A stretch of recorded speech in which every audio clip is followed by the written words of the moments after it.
it may very well be that we have seen the bottom of this shakeout, this after halving minor shakeout in June, because July already had a higher minor revenue than June.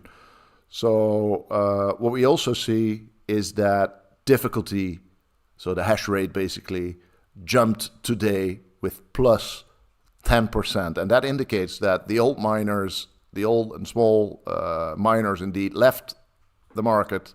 And we'll see rising hash rates, which is good for Bitcoin security, and rising prices into the future.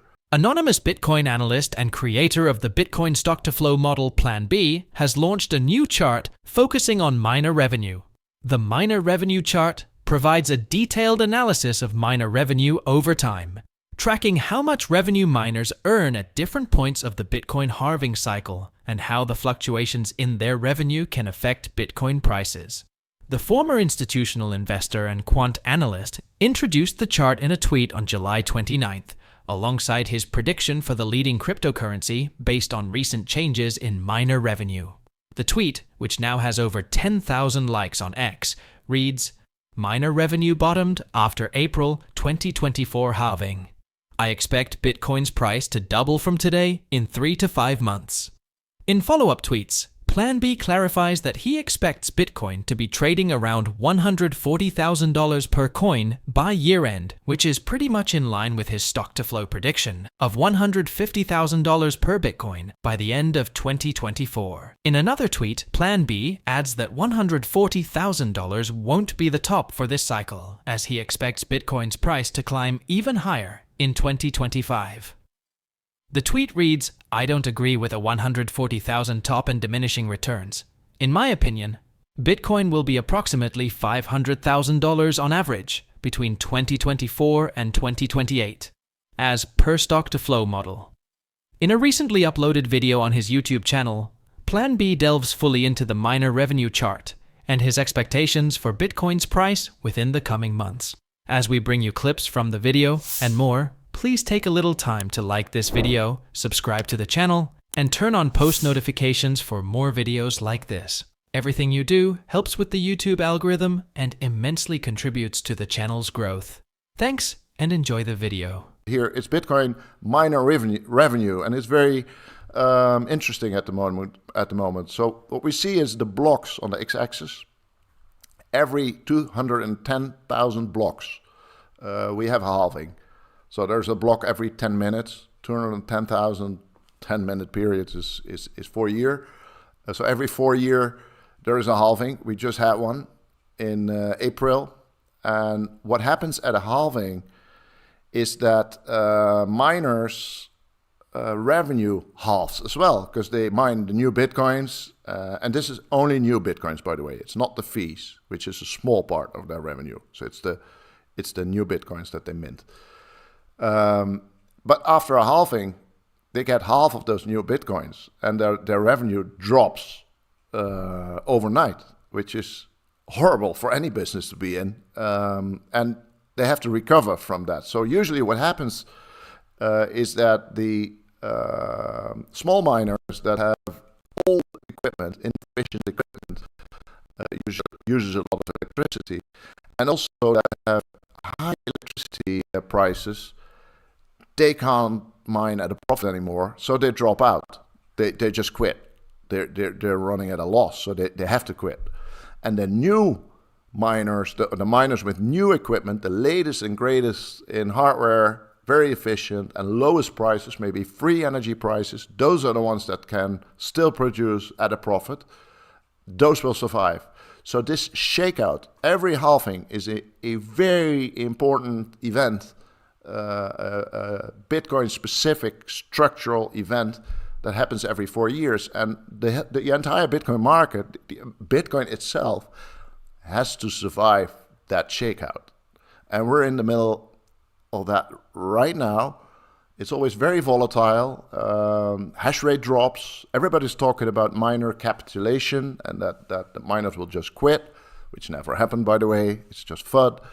But what's important is that this industry is growing a lot. So in the beginning, a monthly revenue was only about $1 million for all the miners in the world. Right now, we're talking over $1 billion every month in revenue for Bitcoin miners. And at the peak, it was $2 billion. So that halved to just under $1 billion. And what we see now is very interesting.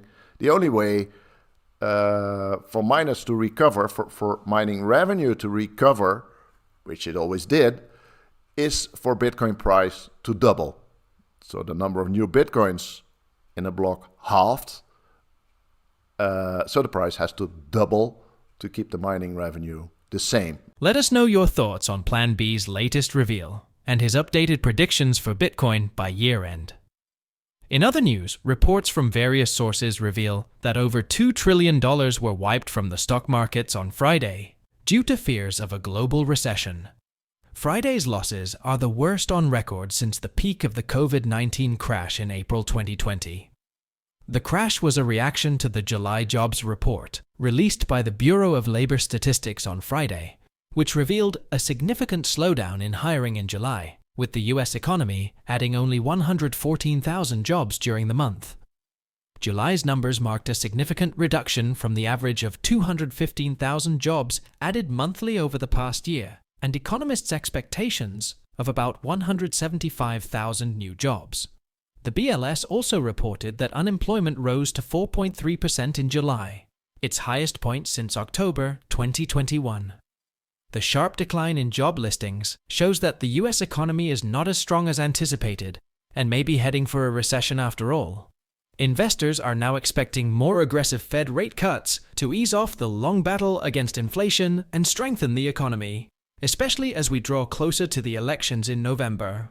In the latest episode of her In the Know podcast, ARK Invest founder, CEO, and CIO Cathy Wood discusses the stock market correction, the Fed's next line of action, and what it would mean for the US economy in the coming months and years. According to the renowned fund manager, the US economy is heading for an all-at-once moment and is already deep in recession. Here are some clips from the video. The markets are moving very, very rapidly, as I'm sure you've noticed. The stock market's correcting quite significantly, the correction we've seen in the last week. Bond yields are falling fairly dramatically. Commodity prices are falling and in some cases breaking down. Yield spread, so the spread between high yield bond rates and treasury bonds, that spread is starting to gap out. So the fear is seeping into the markets in many ways and in many indicators. And we do have a point of view, and so I'd like to introduce it. You've heard it here before if you've been listening, but for those who haven't, I'm going to say this is slowly, then all at once. So we have been talking about the rolling recession that has been in place actually since the Fed started raising rates in 22. As soon as the Fed started raising rates, housing effectively went into a recession.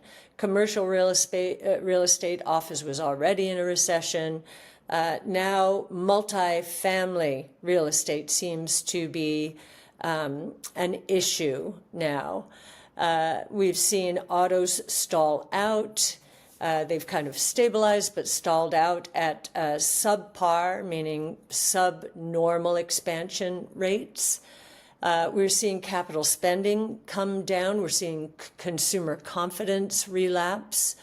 Housing was starting to pick up its head and has relapsed again, certainly if you're looking at sales. So we've had a rolling recession, and now we seem to be in the all-at-once phase.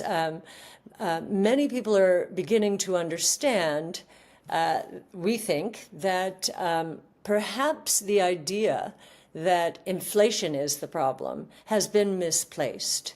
And this rolling recession is going to end with pricing coming down. So I've been saying the risk is deflation. prices coming down, and listening to Amazon's report last night, it's clear the consumer wants lower prices and is getting lower prices. The consumer is not falling apart yet. It's actually responding to some of the lower prices, even in autos.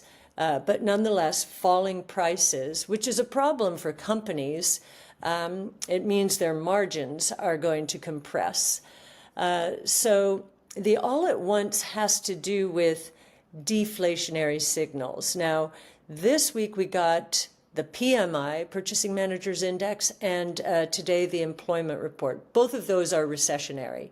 So this idea of we're in a recession is beginning to gain more traction. And in fact, the SOM rule in the unemployment report, basically the unemployment rate going up by 50 basis points as measured on a 3-month moving average basis relative to its low, that triggered. And so a lot more people are now thinking recession. Now, we're not thinking at all, when we say all at once, anything like 08, 09. In fact, the rolling recession part of this scenario would argue against that. So we're not at all suggesting that, but we are suggesting that this focus now on pricing power is going to be significant. Like Cathie, Real Vision founder and CEO Raoul believes the Fed should be cutting rates already. However, in one of his latest tweets, Powell suggests that the Fed will play at being hawkish for longer to make it easier to cut rates more aggressively in 2025. The longer the Fed drag things out, Powell began in his tweet, the better chance the Treasury has at refinancing debts closer to 2% in 2025. This is the entire game. Refinance debts below the trend rate of nominal GDP and fund it via liquidity. Forward-looking inflation is already less than 2%. Powell has previously established that the Fed uses lagging indicators, which is why the rate hikes didn't begin until inflation was at multi-decade highs in 2022, and why the rate cuts haven't started already, despite indications they are really due. Powell believes the Fed's mandate has always been more about refinancing the debts at the lowest rate possible than keeping inflation at bay or Americans from the pain caused by its policies. As a result, the Fed has held out this long to deliver the maximum pain possible to the economy so it does not have to justify its aggressive rate cuts in 2025. In an earlier thread made on Twitter, Powell also gave a much-needed update about the state of the markets, especially the cryptocurrency market, which he says has now fully transitioned to summer. Here are some of the posts from the thread. Macro summer is beginning to take hold and should last at least for the rest of 2024 and into 2025. Two-year yields have formed a large top with a potential objective to 2.5%. Bitcoin is ready to soon break the giant cup and handle and head into the banana zone. Gold should see its next leg higher soon too. Inflation is slowing down sharply. The final thing that would ease financial conditions further would be a weaker dollar, which I think is likely. This confluence of events may take a little more time to play out, or could happen with the FOMC. Who knows? But good times lie ahead. Enjoy macro summer. With a Fed rate cut now imminent, rising geopolitical tensions in the Middle East, and other triggers, especially a Bank of Japan intervention to strengthen the yen, Powell is certain that the rest of the year will be very good months for cryptocurrencies and other digital assets. Do you agree? Please share your thoughts on PlanB's Cathy Wood's and Raoul Powell's analyses of the cryptocurrency market, US economy, and impending Fed rate cut in the comments section below. If you liked this video, then don't forget to give it a thumbs up, subscribe to the channel, and turn on post notifications for more videos like this. Thanks for watching.